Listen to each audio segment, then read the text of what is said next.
Hello and welcome to Reroll. My name is Angus Morrison, starting October in style with a first look at the Battlefield 4 exclusive beta.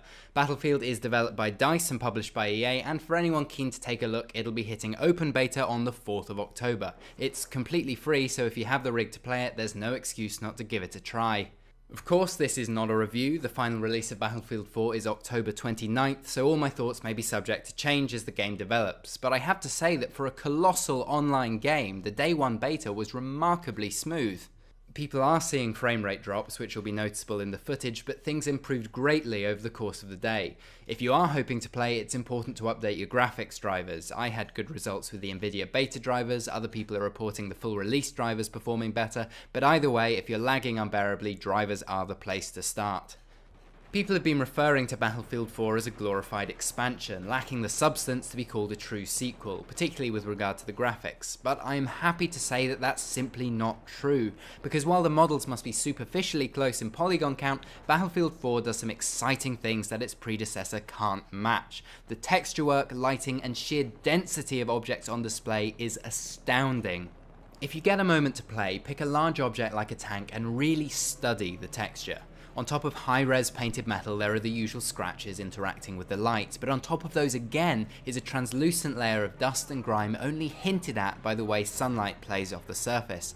The subtlety that Frostbite 3 has permitted the artists is something to behold. Elsewhere they're less subtle. Battlefield 3 had its litter and its debris, but there was no escaping the fact that some levels could feel a little sterile, dedicated QB arenas rather than chaotic war zones. Battlefield 4's take on Shanghai feels lived in, fought over, and more believable than anything we've seen so far. Shops boast shelves and dummies, litter covers every surface, and the air is alive with smoke and debris.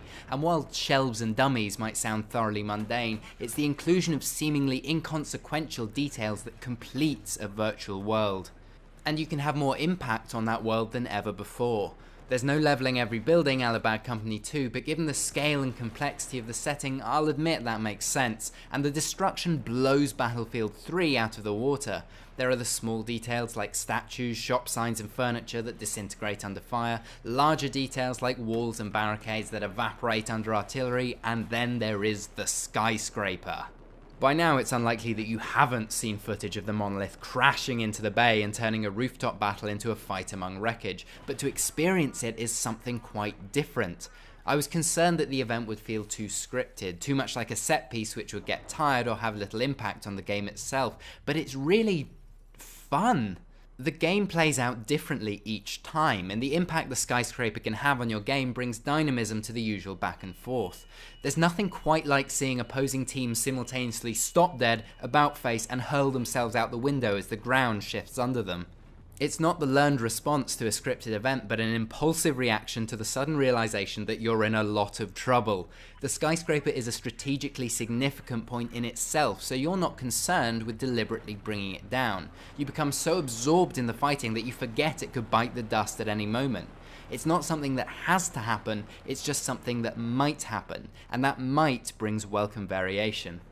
For the moment, the game is somewhat inconsistent. Tiny signs will happily disintegrate, yet giant TVs remain unscathed if you go at them with a tank, and those are details I'd like to see addressed in the next month.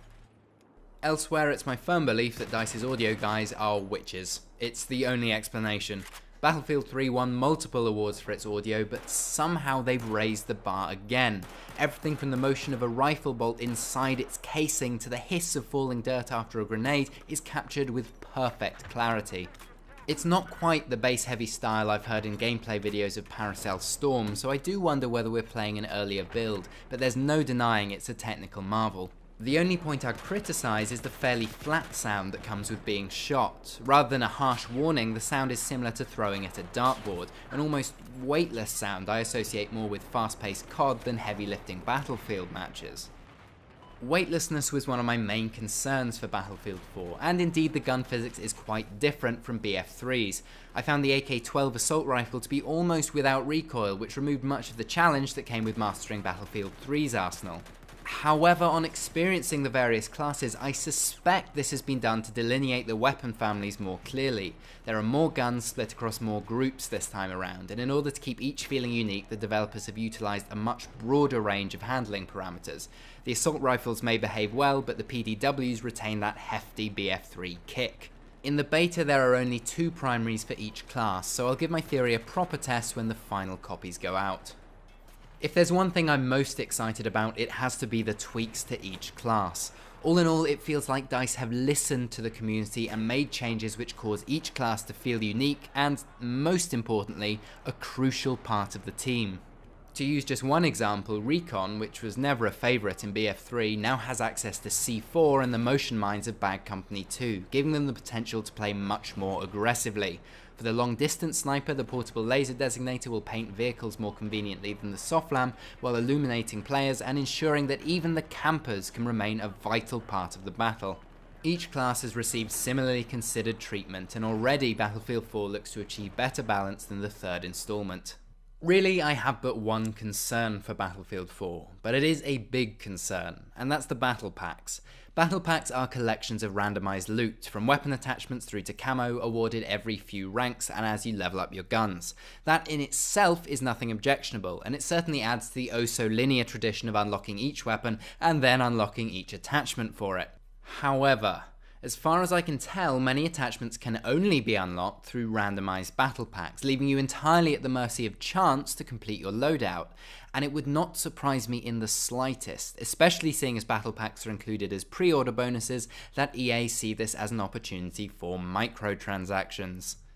This is entirely speculation, of course. It might be the case that battle packs are only unlocked by ranking up, and in that scenario the one complaint I'd have is making some key attachments battle pack only. But if they are going to charge for them, it means we're being sold a deliberately convoluted game in order to extract more money. If all the attachments were unlockable in standard fashion and EA decided to charge for battle packs, that would be greedy but not objectionable from a gameplay perspective. If you put in the effort, you'll unlock them regardless. However, if these items can be unlocked no other way and battle pack contents are entirely random, the system is exploitative, designed awkward to deliberately push the player into paying still more. Currently, even iron sights, the lack of an attachment, are battle pack only.